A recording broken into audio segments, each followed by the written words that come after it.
ہمارے چینل میں خوش آمدید۔ تو چلیے شروع کرتے ہیں آج کی کہانی۔ ابا اماں کے لیے نئے کپڑے لائے تھے، لیکن اماں نے وہ کپڑے نہیں پہنے، بلکہ وہ اپنے وہ کپڑے میرے پاس رکھ کر ملازمہ کے کمرے میں گئی اور اس سے اس کا ایک پرانا جوڑا لے کر پہن لیا۔ اور عموماً ایسا ہی ہوا کرتا تھا۔ پھر راتوں کو ابا کے رونے کی آواز آتی رہتی تھی، مگر اماں بالکل خاموش رہتی تھیں، جیسے کہ ان کو کوئی فرق ہی نہیں پڑتا۔ مجھے تجسس ہوتا تھا کہ آخر ایسا کیوں ہے، ابا کیوں رو رہے ہیں۔ پھر میں خاموشی سے جا کر دیکھتی تو آگے کا منظر دیکھ کر اور خوفزدہ ہو جاتی، کیونکہ ابا اماں کے پیروں میں بیٹھ کر رو رہے تھے اور روتے ہوئے معافی مانگ رہے تھے۔ ان کے کچھ الفاظ تھے کہ خدارا مجھے معاف کر دو، میں دوبارہ کبھی ایسا گناہ نہیں کروں گا، میں واقعی بہت شرمندہ ہوں۔ جس کے جواب میں امی صرف اتنا کہتی کہ دیکھنا، جو تم نے کیا ہے وہ یقیناً تمہاری بیٹی کی آگے آئے گا۔ یہی سن کر میں خوفزدہ ہو گئی تھی کہ بھلا اماں مجھے کیوں ایسے بد دعا دے رہی ہیں۔ میں سوچتی تھی کہ کیا میں اماں کی بیٹی نہیں، جو اگر میرے ساتھ برا ہوتا تو ان کو بھی تو دکھ ہوتا نا، اور آخر ابا نے ایسا کیا گناہ کیا ہے جس کی سزا مجھے بھی ملے گی۔ میں رات بھر اپنے کمرے میں بیٹھ کر یہی سوچتی رہتی، اور مجھے یاد پڑتا کہ عموماً خالہ بھی اماں کو کہتی تھی کہ بھائی کو معاف کر دو، اتنی بڑی غلطی نہیں کی تھی جتنی سزا مل رہی ہے ان کو۔ میں سوچتی تو مزید پریشان ہو جاتی تھی کہ آخر کیوں اماں ابا کو معاف نہیں کر رہی، اگر وہ معافی مانگ بھی رہے ہیں تو۔ اماں سنگ دل نہیں تھی، مگر کوئی کیسے اپنے ہی شوہر کو معاف نہیں کرتا ہوگا۔ افسوس ہوتا تھا سوچ کر مجھے، مگر میں چاہ کر بھی کچھ نہیں کر سکتی تھی۔ اگلے دن صبح جیسے ہی ابا کام پر جاتے، امی نئے کپڑے پہن لیتی اور اپنے کمرے میں اس ملازمہ کو بلائے رکھتی۔ اس طرح اماں اور ملازمہ دونوں ہی کمرے میں ہوتے، لیکن دیکھتے ہی دیکھتے ملازمہ کمرے سے نکلتی۔ وہ بہت رو رہی ہوتی تھی۔ اس طرح میں مزید پریشان ہو جاتی کہ آخر ماجرا کیا ہے، اور جب ابا کے واپس آنے کا وقت ہوتا تو وہ پھر وہی پرانے کپڑے پہن کر کچن میں چلی جاتی، اور جب ابا واپس آ کر انہیں ایسی حالت میں دیکھتے تو انہیں بہت افسوس ہوتا۔ ایسے ہی چند دن گزر گئے، مگر کچھ دنوں کے بعد پھر اماں ابا کے پیروں میں گر گئے اور کہنے لگے کہ پلیز مجھے معاف کر دو، میں کچھ دنوں کا مہمان ہوں، عین ممکن ہے جلد ہی مر جاؤں گا۔ مگر یہ سن کر بھی اماں نے معاف نہ کیا۔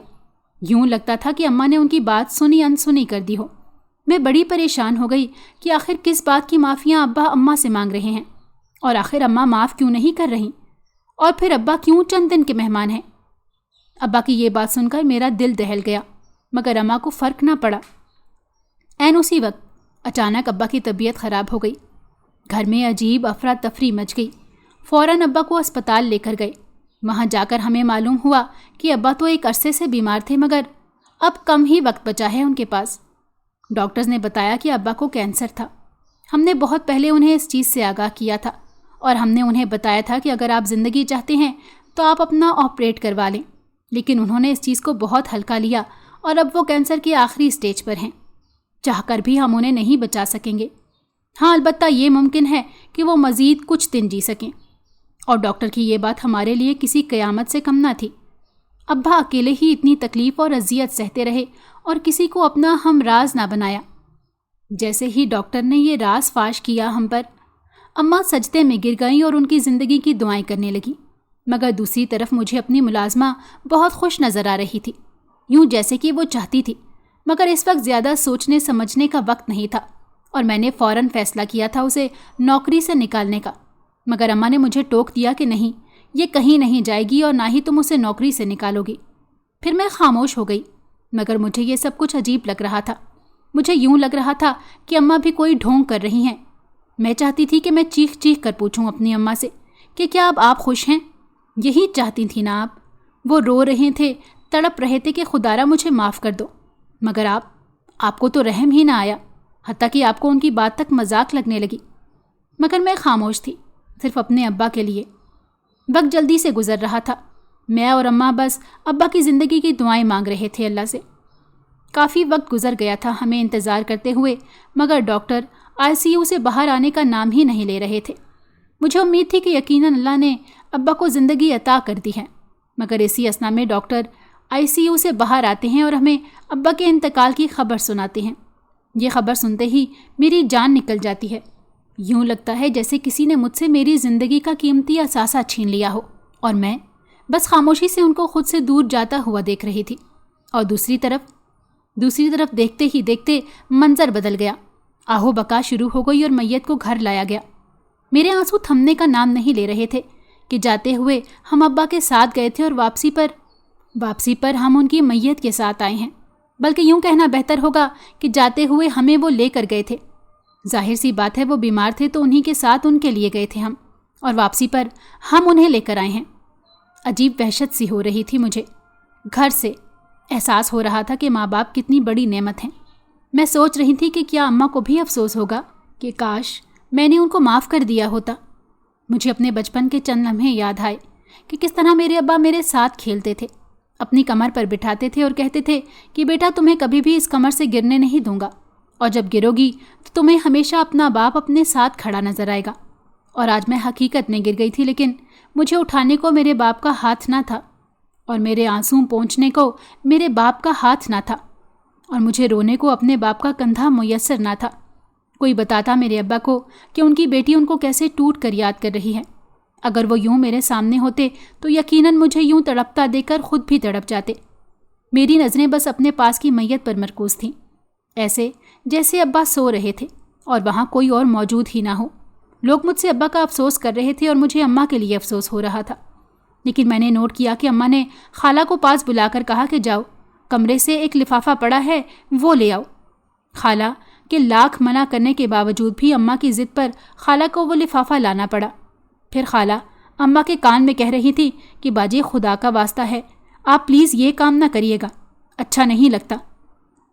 لیکن اماں نے ابا کی چارپائی کے پاس بیٹھ کر ان کے کفن کے اندر ایک تصویر ڈال دی۔ میں رونا بھول گئی اور اٹھ کر دیکھنے لگی کہ آخر اماں نے ایسا کیوں کیا ہے اور کس کی تصویر ڈالی ہے اندر، مگر اسی وقت اماں نے میرا ہاتھ پکڑ لیا اور کہتی کہ تمہارا دیکھنا ضروری نہیں ہے، خاموش ہو جاؤ۔ ایسے ابا کے جنازے اور دفنانے کے تمام معاملات بھی مکمل ہو گئے۔ لوگ جانے لگے مگر ہمارے گھر میں سناٹا پڑ گیا۔ وہ رات مجھ پر بہت بھاری تھی۔ کوئی مجھ سے پوچھتا تو صحیح کہ باپ کے بغیر جینا کیسا ہے۔ سوچ سوچ کر میری حالت بے حال ہو رہی تھی کہ قبر کی پہلی رات میں کیا ابا کو سکون میسر ہوگا۔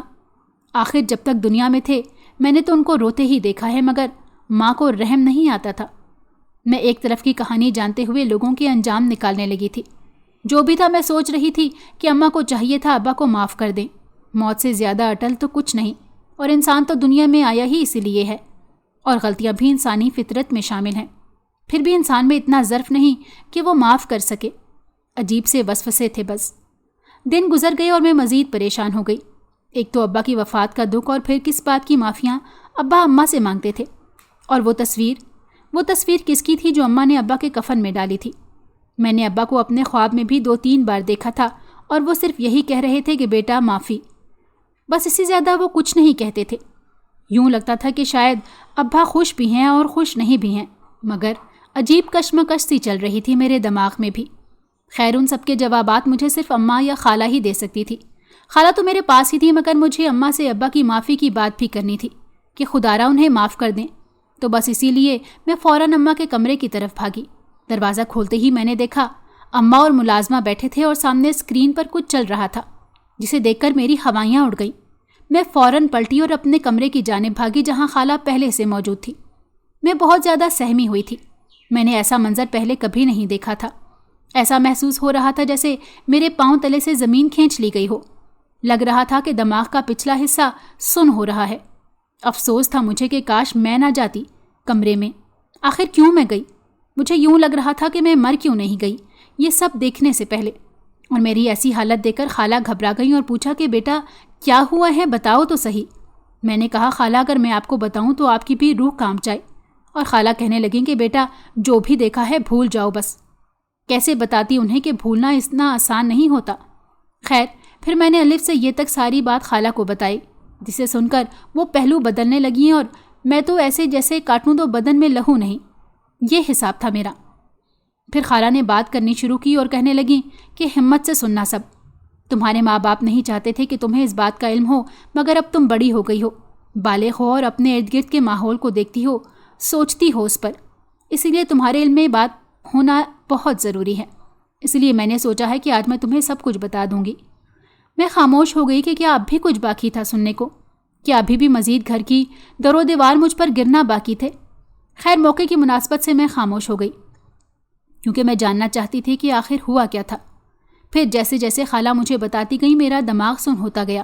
میں سوچ رہی تھی کہ کیا واقعی میری ماں نے یہ سب برداشت کیا ہے، اور اب مجھے سمجھ آیا تھا کہ کیوں ابا کی لاکھ منتوں کے باوجود بھی اماں ابا کو معاف نہیں کرتی تھی، اور ملازمہ سے تو عجیب سی نفرت ہونے لگی تھی۔ مجھے لگا تھا کہ میرے ابا جیسا انسان اس دنیا میں ہو ہی نہیں سکتا، اور باپ تو ہر بیٹی کا آئیڈیل ہوتے ہیں۔ میرے ابا بھی میرے آئیڈیل تھے، مگر جب مجھے ان کی حقیقت معلوم ہوئی تو وہ میرے آئیڈیل نہ رہے، اور میں نے واقعی شکر ادا کیا کہ ان جیسا باپ دنیا میں نہیں ہے۔ لیکن ہیں تو وہ میرے ابا، میں چاہ کر بھی کچھ نہیں کہہ سکتی تھی، اور اب کچھ کہنا بنتا بھی نہ تھا کیونکہ وہ اب اس دنیا میں بھی نہیں تھے۔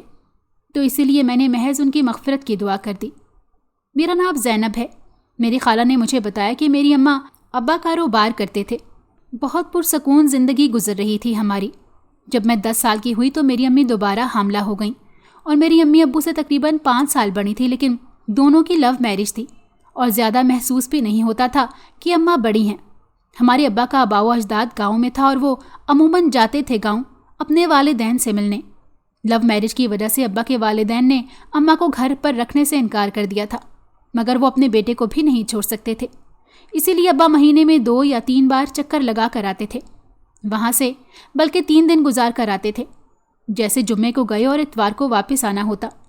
اب بھی وہ چند دنوں کے لیے گاؤں گئے ہوئے تھے، لیکن جب واپس آئے تو ساتھ میں ایک عورت تھی جسے ابا نوکرانی کے طور پر لائے تھے، کیونکہ اماں تو حاملہ تھی، وہ زیادہ کام نہیں کر سکتی تھی۔ اسی لیے ابا نے کہا کہ اسے میں تمہاری خدمت کے لیے لایا ہوں۔ اماں نے بھی کچھ کہے بغیر اسے رکھنے کی حامی بھر لی۔ وقت گزرتا گیا اور ملازمہ اپنے ہاتھوں سے روز نئے نئے پکوان اماں کو بنا کے کھلاتی۔ اماں وہ پکوان کھانے کے بعد گھنٹوں سوئی رہتی، یہ جانے بغیر کہ ان کے سونے کے بعد گھر میں کیا ہو رہا ہے۔ حقیقت یہ تھی کہ ابا اس لڑکی کو اماں کے لیے نہیں بلکہ اپنے لیے لائے تھے۔ کہنے کو محبت تو وہ اماں سے ہی کرتے تھے، مگر اپنی وقت گزاری کے لیے اسے لے کر آئے تھے۔ حتیٰ کہ وہ بھول گئے تھے کہ جب ایک بار محبت کر لی جائے تو وقت گزاری کے سامان کی کہاں ضرورت پڑتی ہے۔ اور وہ لڑکی جسے ابا نوکرانی کے طور پر لائے تھے، وہ ابا سے محبت کے بہت اعلیٰ درجے پر پہنچ گئی تھی، بلکہ یوں کہنا بہتر رہے گا کہ کچھ محبت تھی اور کچھ ہوس تھی۔ لالچ تھا کہ اتنا بڑے گھر کا مالک ہے اور اچھا کماتا ہے، وغیرہ وغیرہ، مگر وہ بھی بھول گئی تھی کہ وہ ایک عورت ہوتے ہوئے دوسری عورت کا گھر تباہ کر رہی ہے۔ وقت گزرنے کے ساتھ ساتھ وہ اماں کو سلو پوائزن دینے لگی۔ کچھ ہی دنوں بعد ان کے پیٹ میں شدید درد ہونے لگا۔ وقت ضائع کیے بغیر وہ ڈاکٹر پر چلی گئیں۔ پھر جو ڈاکٹر نے بتایا اسے جان کر اماں کو بہت حیرانی ہوئی، اور انہوں نے اماں کو بتایا کہ اماں کو مسلسل سلو پوائزن ملنے کی وجہ سے اماں کا مس کیریج ہو گیا۔ جب اماں گھر واپس آئیں تو ابا نے پوچھا کہ ڈاکٹر نے کیا کہا ہے، تو کہنے لگیں کہ ڈاکٹر نے آرام کا کہا ہے، اور ابا کہنے لگے کہ کمرے میں جا کر آرام کرو، آج سے جو تھوڑا بہت کرتی ہو وہ بھی نہیں کرنا بس۔ اور اماں کمرے میں آ گئیں۔ پھر انہیں کافی صدمہ پہنچا۔ صدمہ صرف ان کو آنے والی اولاد کے کھو جانے پر نہیں تھا، بلکہ صدمہ انہیں ڈاکٹر کی بات پر بھی تھا کہ انہیں سلو پوائزن ملتا رہا ہے روزانہ۔ وہ پریشان ہو گئیں کیونکہ وہ جانتی تھی کہ کھانا تو وہ ملازمہ ہی بناتی ہے، تو زہر بھی وہی ملاتی تھی۔ اب اماں کو پریشانی اس چیز کی تھی کہ آخر وہ سب کیوں کر رہے ہیں۔ اماں نے اپنے مس کیریج کی خبر کسی کو بھی نہیں ہونے دی، حتیٰ کہ ابا کو بھی نہیں۔ اور رات کو جب ملازمہ کھانا لائی تو اماں نے اسے کھانا رکھ کر جانے کا کہہ دیا۔ اب وہ نہیں جانتی تھی کہ اماں نے کھانا کھایا بھی ہے کہ نہیں۔ اماں نے اس کے جانے کے بعد فوراً کھانا پھینک دیا، اور رات اسی طرح اماں نے گہری نیند سونے کا ناٹک کیا، اور جب ابا کو محسوس ہوا کہ اماں سو گئی ہیں تو وہ کمرے سے باہر چلے گئے۔ اماں کو بہت تعجب ہوا اور اماں بھی ابا کے پیچھے چل دی، مگر اتنی خاموشی سے کہ ابا کو شک نہ ہو جائے کہ اماں پیچھے آ رہی ہیں۔ باہر نکلتے ہی اماں دیکھتی ہیں کہ ابا ملازمہ کے کمرے کی جانب جا رہے ہیں۔ اماں کو کافی دکھ ہوتا ہے اور وہ بھی اس کے کمرے کے باہر پہنچ جاتی ہیں۔ ابا کمرے میں بیٹھ کے قریب کھڑے تھے اور ملازمہ ان سے فاصلے پر تھی اور کہہ رہی تھی کہ میں نے تمہاری وجہ سے اور تمہاری محبت کی وجہ سے تمہاری بیوی کو سلو پوائزن دینا شروع کیا ہے، اب ہم جلد ہی نکاح کر لیں گے۔ یہ اعتراف سن کر امی کو بہت افسوس ہوا۔ اماں کو لگا تھا کہ شاید ابا اپنے باپ بھائیوں جیسے نہیں تھے، مگر یہ سب اماں کی خام خیالی تھی۔ ابا بھی اپنے بھائی کی ہی فطرت کے مالک تھے۔ ان کے آباء و اجداد بہت امیر تھے، مگر پسند کی شادی پر انہوں نے ابا کو جائیداد سے پہلے ہی حصہ دے کر فارغ کر دیا تھا، جو ابا نے پہلی اینیورسری پر اماں کے نام کر دیا تھا۔ اور اب جب واپس گاؤں جاتے اس عورت کے پاس وقت گزارتے جو اب یہاں ملازمہ تھی، اور چونکہ وہ جانتے تھے کہ بیوی حاملہ ہے تو اسے ادھر ہی لے آتا ہوں تاکہ مزید کچھ عرصہ وقت آرام سے گزر جائے، مگر وہ نہیں جانتے تھے کہ ادھر جانے کے بعد ان کے ساتھ کیا ہونے والا ہے۔ شاید اسی لیے اسلام نے مرد کو 4 شادیوں کی اجازت دی ہے، کیونکہ وہ ایک شادی پر اکتفا نہیں کر سکتا۔ مرد کی فطرت ہے ایک کے ہوتے ہوئے دوسری کو بھی دیکھنا۔ شاید اسی لیے ابا نے اس کو رکھا تھا۔ مرد کا دل ایک سے کہاں بھرتا ہے؟ یہ سب خیالات یکدم میرے ذہن میں آنے لگے، مگر عین ممکن تھا کہ یہ سب غلط ہوتے۔ چند دنوں کے بعد اماں نے ایسے پریٹینڈ کرنا شروع کر دیا کہ وہ بہت بیمار ہیں اور کہتی کہ تم کو کوئی دوسری شادی کر لو، مگر ابا نہیں مانتے۔ پھر اماں نے بہت جواز پیش کیے اور نہ جانے کون کون سی قسمیں دے کر ابا کو شادی کے لیے راضی کیا، اور کہنے لگیں کہ میرا خیال ہے ملازمہ سے بہتر کوئی نہیں جو خیال رکھ سکے گا۔ پھر اماں نے جیسے ہی کر کے ابا کا ملازمہ سے نکاح کروا دیا۔ بے شک ابا ایسا نہیں چاہتے تھے، وہ محض وقت گزار رہے تھے، مگر ملازمہ تو سچ میں لالچی تھی نا، وہ یہی چاہتی تھی۔ اور جیسے ہی اماں نے ملازمہ سے شادی کی بات کی تو وہ تھوڑا بہت ڈرامہ کر کے مان گئی، کیونکہ ان کی نظر اس گھر اور پیسے پر تھی، مگر وہ یہ نہیں جانتی تھی کہ یہ تمام جائیداد اماں کی ہے۔ اماں نے ان دونوں کو خبر تک نہ ہونے دی کہ وہ یہ سب جانتی ہیں، مگر وہ پھر بھی خود میں اپنی محبت کی کھو جانے پر روتی تھیں۔ ہاں، مجھے بھی یاد پڑتا تھا۔ عموماً میں بچپن میں جب رات کو اٹھتی تھی تو ماں میرے پاس بیٹھ کر رو رہی ہوتی تھیں، یا تہجد کی نماز میں بہت روتی تھیں۔ میں سوچتی تھی پتہ نہیں اماں کیوں روتی ہیں۔ میں نے بہت بار سوچا کہ پوچھوں ماں سے کہ آپ کیوں روتی ہیں، اور 2-4 بار میں نے پوچھا بھی، جسے اماں نے یہ کہہ کر ٹال دیا کہ بیٹا اللہ کے سامنے ہی رونا چاہیے، دنیا والوں کے سامنے رونے سے لوگ ہمارا ہی تماشا بناتے ہیں۔ اور میں اتنی پاگل ہوتی تھی، فوراً مان جاتی تھی۔ یہ بھی نہیں پوچھتی تھی کہ اماں آپ اللہ کے سامنے رو تو رہی ہیں، مگر کس وجہ سے رو رہی ہیں۔ اب مجھے اندازہ ہوا کہ ماں راتوں کو اپنی محبت کی کھو جانے پر روتی تھی، اور پھر یہ محبت کا زخم جلدی بھرنے والا بھی تو نہیں تھا۔ لیکن گزرے وقت کے ساتھ اماں کو سکون آ گیا تھا، اللہ نے ان کے زخم بھر دیے تھے۔ وقت سے بڑا مرہم کوئی نہیں۔ انہوں نے یہ حقیقت تسلیم کر لی تھی کہ بعض محبتیں صرف مختصر وقت کے لیے ہوتی ہیں، اور شاید ابا اور ان کی محبت بھی مختصر ہی تھی۔ نکاح کے بعد سب کچھ ٹھیک چل رہا تھا، اور اماں نے اپنی تمام جائیداد بھی ابا کے نام کر دی۔ ابا ایسا بالکل نہیں چاہتے تھے، مگر اماں تو ملازمہ کی نیت جانتی تھی، اسی لیے سب کچھ ابا کے نام پر کر دیا۔ اور پھر یہ صرف سب تب تک ٹھیک تھا جب تک اماں نے چاہا تھا۔ ایک دن صبح اماں نے اپنا اور میرا بیگ تیار کیا اور ابا سے کہنے لگیں کہ میں اپنی بچی لے کر یہاں سے جا رہی ہوں۔ ابا کو کافی عجیب لگا یہ سب، اور وجہ دریافت کرنے لگے، مگر اماں کہتی رہیں کہ کوئی وجہ نہیں، بس میرا دل نہیں اب ادھر رہنے کو۔ چونکہ ابا اماں سے محبت کرتے تھے کہ رونے لگے کہ آخر کیوں جا رہی ہو، کوئی وجہ تو ہوگی، اگر کوئی غلطی ہوئی ہے تو معاف کر دو۔ لیکن اماں خاموش رہیں، کیونکہ کچھ بولنے کے لیے بچا ہی نہیں تھا۔ ابا بہت رو رہے تھے، اور یاد کرنے پر بھی انہیں اپنی غلطی نظر نہیں آ رہی تھی، لیکن جو حقیقتاً غلطی انہوں نے کی تھی وہ ناقابل معافی تھی۔ پھر ابا نے بہت زور دیا اماں کو کہ بتاؤ۔ ابا کے بہت اصرار پر اماں نے وہ ویڈیو ابا کو دکھائی جو اس دن اماں نے ابا اور ملازمہ کی بنائی تھی۔ اور تو اور اماں نے ابا کو اپنے مس کیریج کی خبر دی اور بتایا کہ تمہاری وجہ سے میں نے اپنا بچہ کھویا ہے، اور یہ اذیت میں نے خود جھیلی ہے۔ میں چاہ کر بھی تمہیں نہیں بتا سکتی کہ تمہارے دھوکے اور ملازمہ کے سلو پوائزن نے مجھ سے میرا بچہ چھین لیا۔